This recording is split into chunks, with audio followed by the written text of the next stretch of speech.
of my favorite questions during my first appointment with people is I like to ask them when we finish this meeting is, what is your version of a perfect retirement? What are your goals? What are the things that you've dreamed about your whole life that you've been working towards, thinking about in your mind?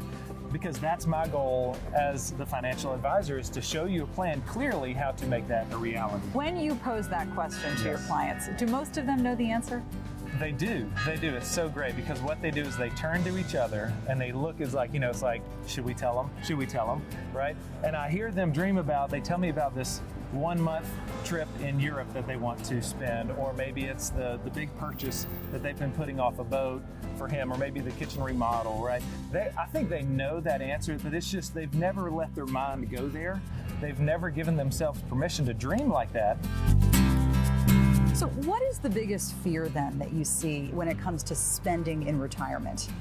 The biggest fear I see is a fear of running out of money. It's almost like they've got handcuffs on and they don't give themselves permission to spend the money that they've worked so hard to accumulate because they don't have the plan in place. So any spending that they do, they feel like they're being reckless. So they've got to put a plan in place.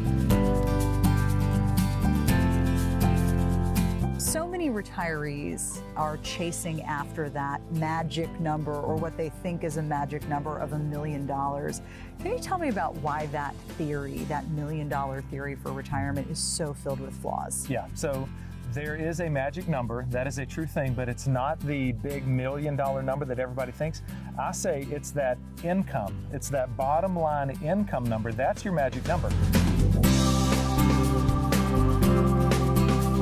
There's so much to do, and it makes sense why it's such an attractive place for retirees to come in here. And yeah, spending in retirement with our clients, we find that they want to spend even more now that they're retired because they don't have a job to keep them at bay Monday through Friday. Now we've got a wonderful city to enjoy and do the things that they've been putting off for decades. So yeah, spending does go up. So speaking of which, when you're working, you know you have your paycheck coming in, you know what's going out.